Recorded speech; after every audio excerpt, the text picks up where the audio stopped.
All right, guys, so let's say your essay is done. You've completed paragraph 1, 2, and 3, and you've grabbed an editing bingo sheet from the back counter. There are many different things to edit on here. So you will go through these things. You want to go through as many as possible to kind of check off that you have what you need. But a few things that aren't on here that we want to do is make sure that our name is on here. So you would put your name. Okay, so I'm going to put Vanessa Benitez. Okay, you should already have the teacher's name, English 7, and then the due date. If you didn't change it from the last video, it used to say the 17th. It should say the 18th, which is Wednesday. Okay, first thing we need to do, I have my essay done, 3 paragraphs. I need to make sure it's all in size 12 times New Roman. So to do that, you're going to press the Control button and A, which will highlight everything. Control A. Then you're going to go up here and make sure it's in size 12 font. And to change the font, every paper that you do from like now through high school, it needs to be in Times New Roman. If you don't see it up here in the most used fonts, just scroll down to, it should be in alphabetical order. Times New Roman. There we go.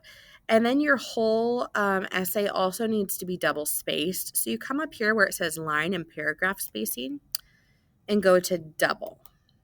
Okay. Then I can unclick out of here and it should be double spaced. Awesome.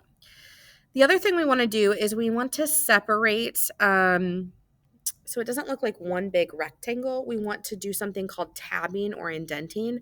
So you put your cursor before the very first word and you press the tab key on your keyboard. Some of you already know this, some of you don't. So then when I see the next paragraph, I'm going to press tab and we're going to pretend these are all 3 different paragraphs. They're not. I'm just doing this for the sake of showing you. And then where's the next paragraph?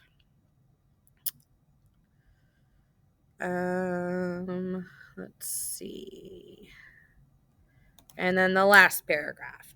So if these were all 3 different paragraphs, they would all be indented and I can tell that they're new paragraphs. Okay, the next thing you want to do is you want to highlight your topic sentence. And we want to do that in yellow. Oops, that's not the highlighter button. Okay, and you're going to go through and highlight your topic sentences in yellow.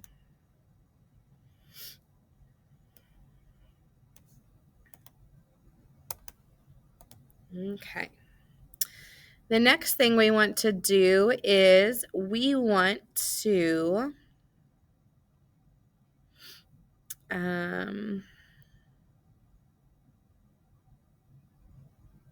let's see. With our text evidence,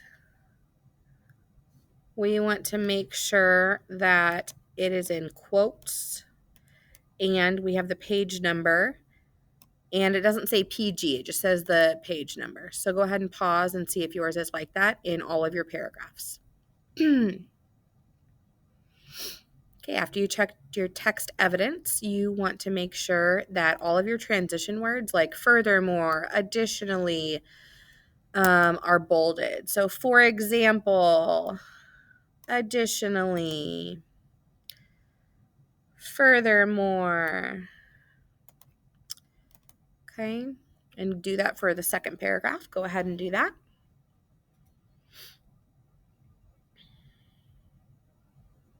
All right.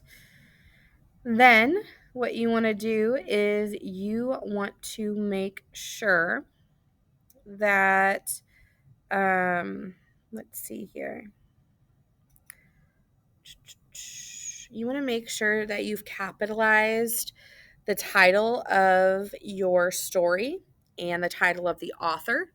So I want to make sure that my title of the story, which is in my case, it's The Overcoming Stress, the author, Bill Smith, and any of the characters' names are capitalized. So I'm going to go through right now and look carefully in each of my paragraphs. So go ahead and take a second, pause this video, and check it on yours.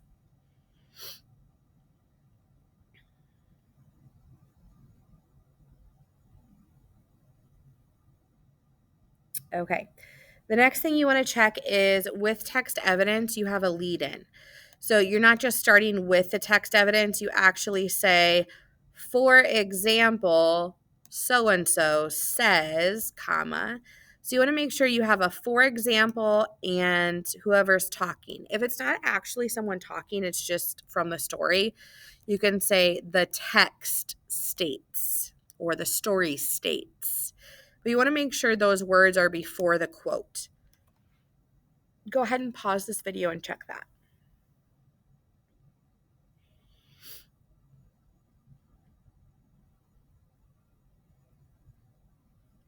Okay.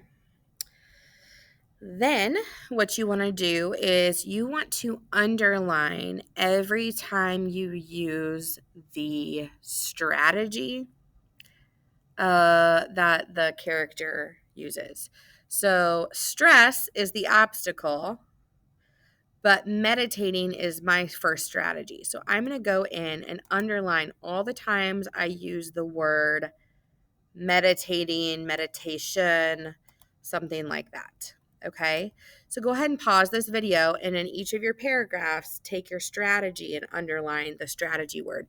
If you're realizing, oh, I don't really use that word, that's your key to be like, oh, I should probably go in and make sure I am using that word in my explanation. Same thing with your transitions. If you realize, oh, I don't really have these words, I should be going in to create them at the beginning of my sentences. We don't like to use transition words like also or and or anyhow. We don't use those, or all in all, or those are kind of elementary. We don't use those. Oh, and first is a transition word. There we go. Okay, so notice we have our topic sentences highlighted. We have our transition words bolded. We have our strategy underline. We made sure that we have quotations and page numbers in our evidence. We also made sure that we have who's speaking or who's saying the evidence. What else?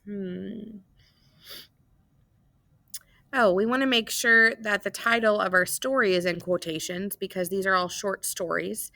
So along with capitalizing the title and author, we want to make sure that the title is in quotation marks. And